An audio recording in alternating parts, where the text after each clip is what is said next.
I am Dr. Alistair Finch, an architectural historian who has dedicated most of his career to studying strange structures, but nothing captivated me the way Blackwood Manor did. The estate was notorious for its impossible design, hallways that formed loops, staircases that led somewhere new each time, and rooms that existed on blueprints but not in reality. According to legend, the original architect, Silas Blackwood, lost his mind trying to understand the house he created. Some said he vanished inside one of his own wings. I wasn't superstitious, but I believed there was something in the manor that defied more than architecture. One morning in the east wing, I noticed a patch of mildewed wallpaper peeling away from the wall. When I pulled at it, I uncovered a faint vertical hidden door. There was no record of it in any blueprint, restoration file, or historical document. I tested the small gap with my fingertips and felt cold. That alone was strange. The interior walls of the manor were warm and thick. This felt like an exterior draft, yet the wall faced nothing but more rooms. Curiosity outweighed caution. I pulled the hidden door open. Behind it was not a chamber, not a hallway, not even a broom closet. It was an expanse, a vast, endless void of white. The walls, floor, and ceiling were all the same smooth, sterile gypsum, stretching so far that the edges blurred into nothing. I stepped inside, letting the oak door fall partially shut behind me.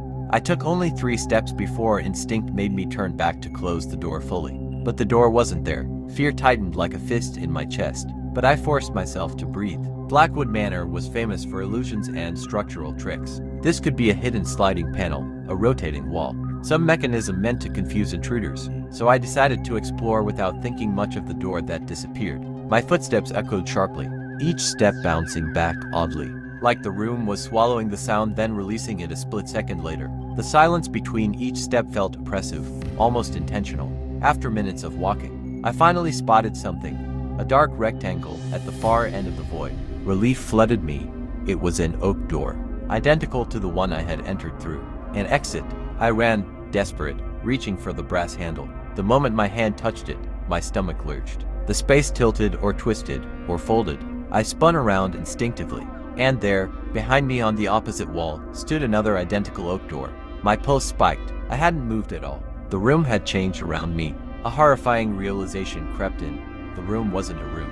It was a mechanism, a loop disguised as architecture. Each time I focused on the exit, the space redefined itself to maintain. Perfect to identical doors, facing each other, with the void extending endlessly on the other sides. I tested it again. I ran. I turned away. I tried forcing myself to think of anything else, but the moment I placed intention on leaving the room reset. Hours passed. Time felt strange inside. My notes became frantic sketches. Eventually, exhausted, drained, and close to losing my grip, I collapsed on the floor. My breath echoed strangely in the space. I stared upward, defeated. That's when I saw it. A tiny black shape interrupted the flawless ceiling. A minuscule keyhole, barely visible unless you were lying directly beneath it. The only imperfection in the entire void. My heart kicked into gear. I dragged my backpack under it, climbed up, and reached. My fingertips slid into the cold keyhole. It didn't unlock anything. Instead, something fluttered loose and drifted down like a feather. A piece of thick, cream-colored paper. On it, in elegant antique handwriting. The architect's exit is always a subtraction, never an addition. To remove the space, you must first remove yourself. It was cryptic. The room required attention, focus, silence, and order. If I wanted to escape, I had to break those rules. Not add action, but remove obedience. So I did the one thing the space didn't allow. I screamed, a raw, furious, throat-tearing scream. Not fear, defiance. The void shook with the sound, echoing sharply, impossibly, ricocheting off. The endless walls like the room was crumbling under the weight of noise. When silence finally returned, everything had changed. The white void dissolved. Dusty furniture appeared. Wallpaper, cracked wood, the familiar smell of the old manor.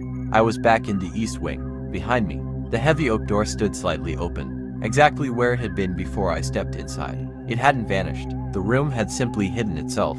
I slammed the door shut and backed away fast, heart racing, realizing I had escaped something designed not for visitors, but for the architect alone. And I had survived only because I shattered the quiet his creation required.